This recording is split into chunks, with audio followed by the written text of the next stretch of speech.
My husband said that if he ever had to choose between letting me or his parents' dogs live, he'd choose the dogs. Now I want to leave. Posted by you/alarming squirrel 129. My husband is watching 2, out of 4, of his parents' golden retrievers during Christmas. So, 2 of them are here at our apartment.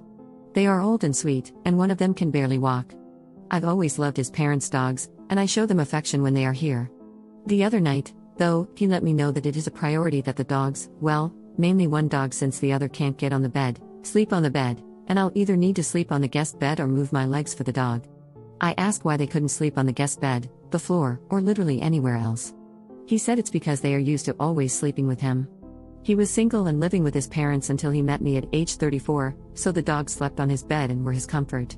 We got married last February, and he left the dogs at his parents' house. It's a queen bed, and the golden retriever is huge, so he takes up most of it. He also won't move when gently pushed and likes to place himself in the middle of the entire left side of the bed. My husband told me not to make him move or shove him, but to work around him. When I gently laid my leg on top of the dog, he said it was too heavy for him. I'm thin, and my leg is very light. Mind you, my husband then got to sleep stretched out on his side of the bed. The first morning, I woke up on my side, wanting to die. The dog's massive weight had contorted the bed just enough to bend my back backward and make me think I was literally having a double kidney infection. I must have slept in a semi-backbend position all night. Last night, I asked him to switch places with me, and he did so to prove a point. 5 minutes after laying on the gravity-inducing sinking hole on the dog's side of the bed, my husband wailed in pain like something sharp had stabbed him in the back. He changed positions, but I insisted he sleep on the dog's side with the dog because I was so sore. Before we went to sleep, I was listening to him whisper sweet nothings to the dogs. I'm not the weird jealous type over dogs. I grew up with 2 Goldens and a Shih Tzu, and I truly adore dogs. But he wouldn't even touch me when they were around. They 100% fill his emotional cup. Sometimes we'll be out at a restaurant or something, and he'll stare off with teary eyes. When I ask what's wrong, he says he misses his dogs. Multiple times, I'll ask him what he's in deep thought about, and he'll say his dogs. I asked him if he wanted to snuggle, and he said no. He kept making comments about how he's sad his dogs don't have more room. I've noticed this increasing awareness that he might 100% value his dogs more than me. I explained this away to myself as being logical, as we've only been married since February. For context, I grew up always putting others first and valuing myself as less important than those around me. Church taught me that God wants us to put others before ourselves, and I spiraled. This seems silly, but an example of this is that I would show up to church with my family, and if there was one donut left, my blood sugar was routinely low because I helped my 3 little brothers get ready, so I didn't have time to eat. I would let whatever older person have the last donut and go completely sweaty and blacking out. This was the extreme fear I developed of ever putting myself first. Back to the scene in bed. I finally said, kind of joking, that I feel sometimes like he loves his dogs more than me. He got quiet. Like I said, I was kind of joking at first, but his silence was deafening. I said, "Oh my God, do you?" Silence. "Are you serious?"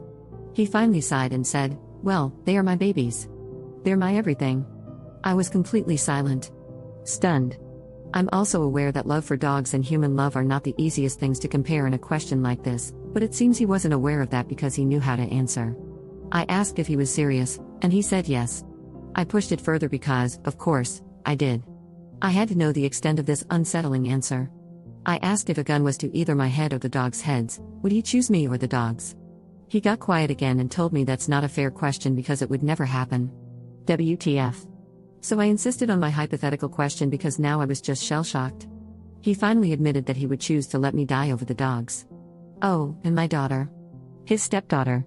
He said he'd choose to let both me and my daughter die. Over his parents' dogs.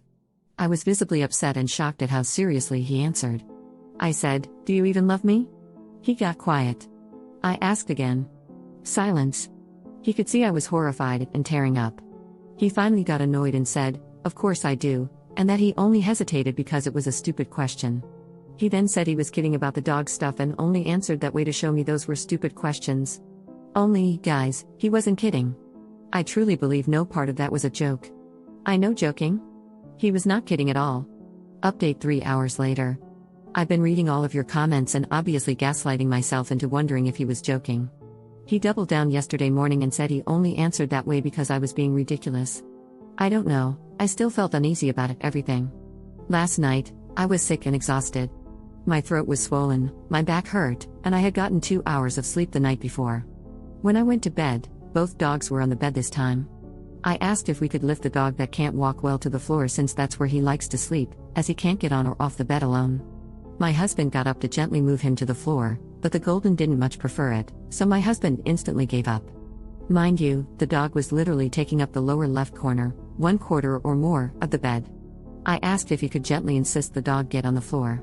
He explained that the dog would need to move to the floor later in the night, but he didn't feel like doing it at that moment, so no, he wouldn't make him move right now if the pup didn't want to. The dog got to stay. I said this makes no sense to me because he'd have to wake up later to move the dog anyway. He doubled down. I then focused on the second dog, who was stretched out, taking up the entire right half of the bed. My husband laid between them, spooning him. That left a small 2 feet by 3 feet area in the upper left corner of the bed for me, and I wasn't allowed to accidentally let my foot touch them in a way that could put pressure on them. Obviously, I lost it at this point. Having read most of your comments, I started telling him this was insane, that he needed to grow up, to actually put me first, or go marry his dogs. I said this was pathetic and embarrassing, for me to be of less value to him than his dogs. I asked, "You can't put your Golden through slight discomfort and move him to the floor so your sick wife can sleep?" He responded with, "Move to the guest room." I said no. He said, "Fine, I'll move to the guest room." I said I really want to actually spend time with him since my kiddo is out of town. We never spend time together.